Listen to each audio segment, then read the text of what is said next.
Welcome back to the Deep Dive. Today we're looking at something that seems pretty straightforward on the surface. It's a script for a customer calling a repair service. Right, but it's more than just a script. We're treating this as a really detailed case study. Exactly. Not a language lesson, but a blueprint, really. A blueprint for successful logistics, good communication when, things aren't working. We're digging into this interaction between Emma and Quick Fix repair service. Think of it like an engineering schematic.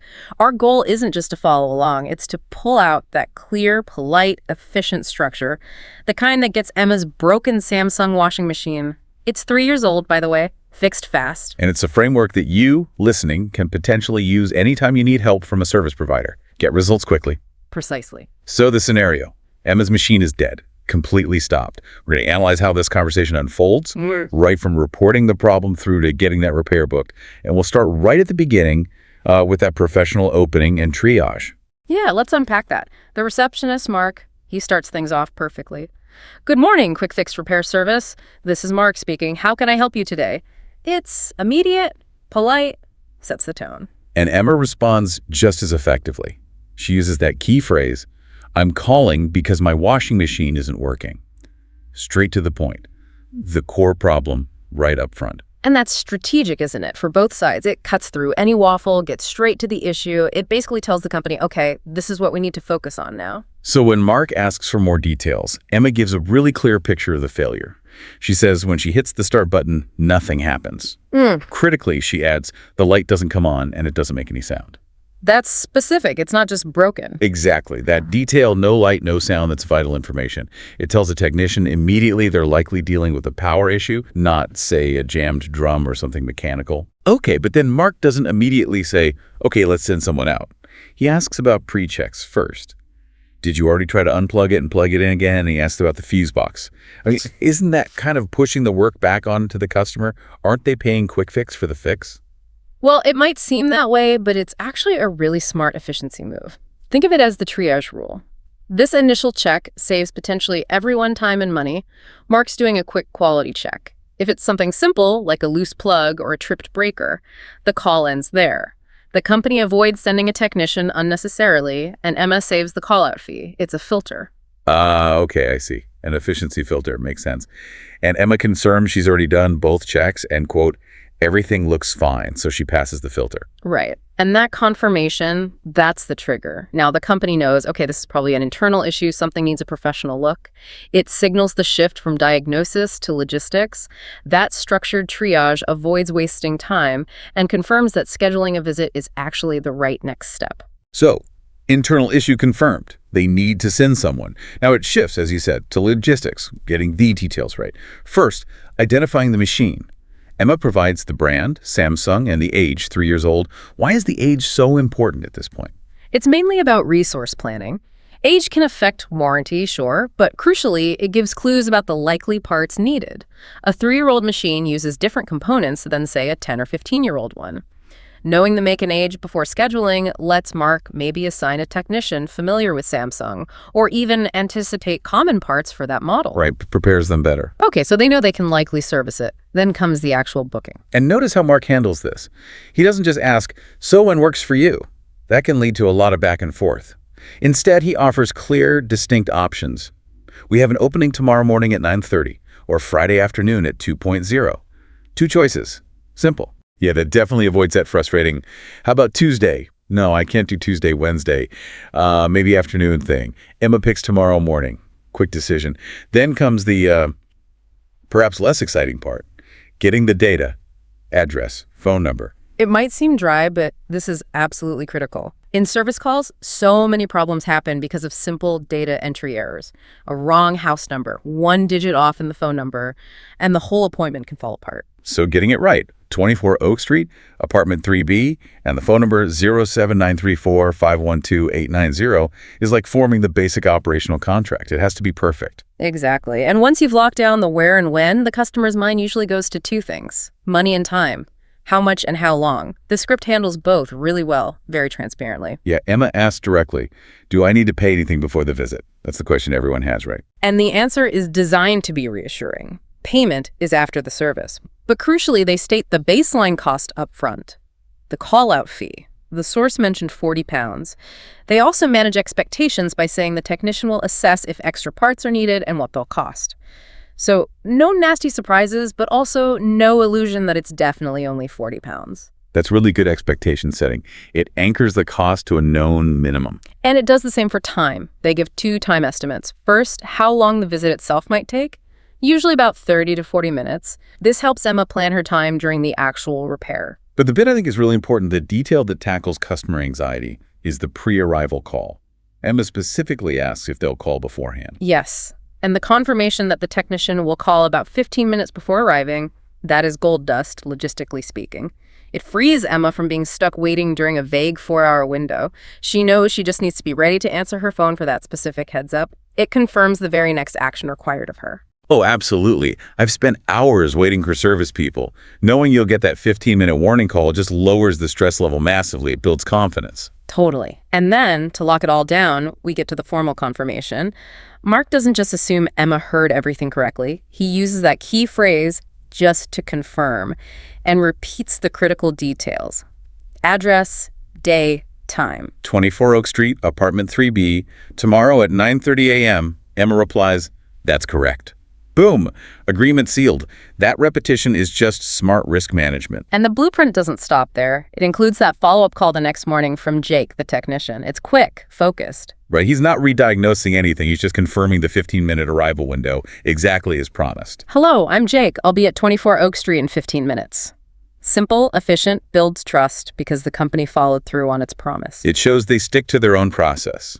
Okay, so that maps out the whole interaction beautifully. But now let's sort of zoom out and think about the communication tools themselves. We've seen how Quick Fix and Emma used structure. What specific phrases or patterns can listeners, can you take away and use? Yes, let's synthesize that. The conversation worked because of these structural phrases, not just random politeness. Let's group them by what they do. Okay, so first, getting started. If you need to initiate contact, you need that focus. The company side is, how can I help you today? Which invites the problem statement. And the customer's essential tool is, I'm calling because. It immediately defines the purpose of the call. Then the triage tools. For the service provider, it's that did you try to? Question the efficiency filter we talked about. And for the customer, hearing something like let me check is reassuring. It signals the person is actually looking into your specific issue, not just giving a generic response. And then for making requests, even necessary ones, like asking for an address, using polite framing is key. Can I have your full address, please? Or offering choices like, would you like to make an appointment? It keeps the tone collaborative, not just transactional. It respects the customer even while needing information from them. Right.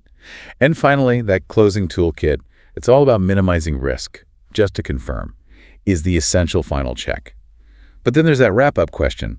Is there anything else I can help you with today? Why is that one so important strategically? It basically closes the loop. Once the customer says no, the interaction is formally concluded. It ensures no other little issues were missed or forgotten. And, of course, ending friendly leaves a good final impression. Makes sense. Yeah. And the source also has some good general tips reinforcing all this, like speaking slowly and clearly, especially with names, addresses, times. It reduces errors caused by rushing. Definitely. And knowing it's okay to ask for repetition. Sorry, could you say that again, please? Or even confirming back yourself, just to make sure tomorrow at 9:30, right? That builds quality control right into the conversation itself, prevents small mistakes turning into big problems. So we've really unpacked this whole journey, haven't we? From the initial problem report through the triage and logistics right up to the confirmed appointment.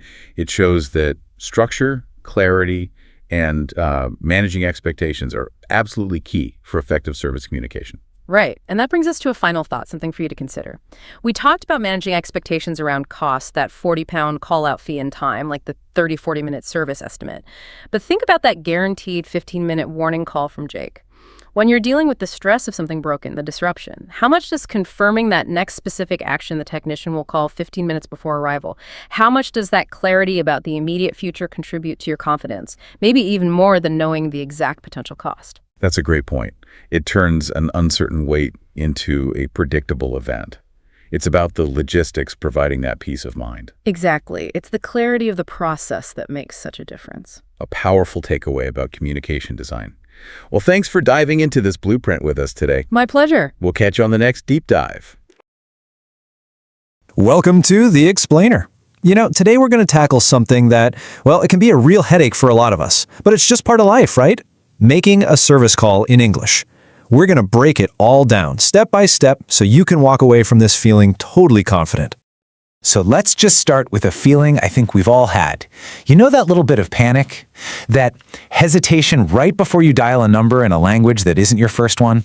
Yeah, it's totally normal. But the good news is, with just a few simple tools, we can totally get past it.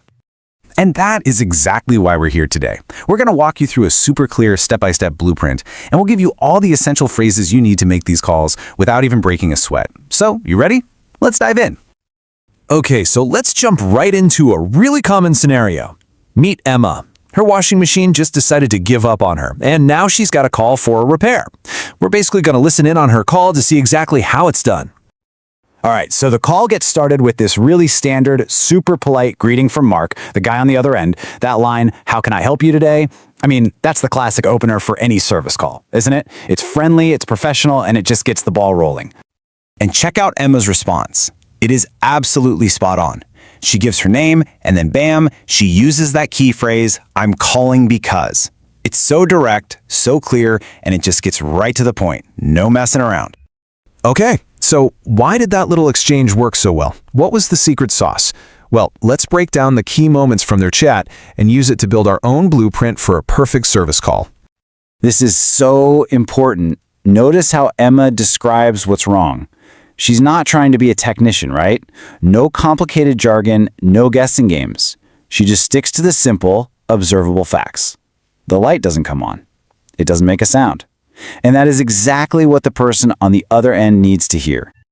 So after Mark runs through a couple of basic checks, is it plugged in, that kind of thing, he moves straight to the solution.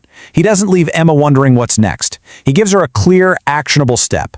Let's get a technician out to you. And here we have it, the scheduling dance. It's super simple, but so effective. Emma asks a straightforward question, "When can you come?" And Mark gives her two clear, specific options. This little back and forth, it's the absolute fastest way to lock in a time that works for everyone. Okay, listen up, because this might just be the most important part of the entire call. Seriously. Mark uses that magic phrase, "So just to confirm," and then he repeats all the critical details, the address, the date, the time. You have no idea how many mistakes and headaches this one simple step prevents. It's huge. And look at this, he even goes one step further. He tells Emma that the technician will call about 15 minutes before they arrive. What he's doing here is managing her expectations for the day of the appointment. It's such a small detail, but it's a total sign of top-notch communication. All right, so we've looked at the blueprint of a really solid call. Now it's time to build your own toolkit. We're going to grab the most powerful, most useful phrases from that conversation, so you have them ready to go for your own calls. These phrases are like your secret weapons. "I'm calling because." That gets you started perfectly. "Let me check." That's your polite way of saying, "Hang on a sec, I need to think." And of course, "just to confirm." We already know how crucial that one is. Seriously, getting comfortable with just these 5 phrases will make a world of difference. But wait, we're not done yet. The communication doesn't just stop after you hang up that first time. A lot of the time, there's a quick professional follow-up call. And you know what? It's just as important to nail that one too. So the next morning, Jake the technician gives a quick ring. His call is super short, totally direct, and it has one clear purpose. "Hey, I'm on my way." It's so respectful of Emma's time, and it keeps her completely in the loop. No guesswork needed. And Emma's response? It's just as good. Short, sweet, and to the point. It's just a simple, "Got it, I'm ready for you." In a situation like this, that's really all you need. A quick, polite, "Roger that" is perfect. Okay, let's wrap this all up. We're going to put everything we've learned into one final checklist. I want you to think of this as your pre-flight check, your little ritual to make sure you're feeling prepared, calm, and confident every single time you have to pick up that phone. This 5-step game plan can honestly change your entire relationship with making phone calls. It really all boils down to this. Start politely, speak nice and clear, and please, never, ever be afraid to say, "Sorry, can you say that again?" If you always confirm the details and you end things on a friendly note, I promise you, you are going to have a successful, stress-free call every single time. So, what's the big takeaway here? It's that a successful phone call isn't about having perfect, flawless grammar. Nope. It's about having a clear plan and knowing just a few key phrases to guide you. Now you have the blueprint, you have the tools, you're ready. So that just leaves one final thought for you to chew on.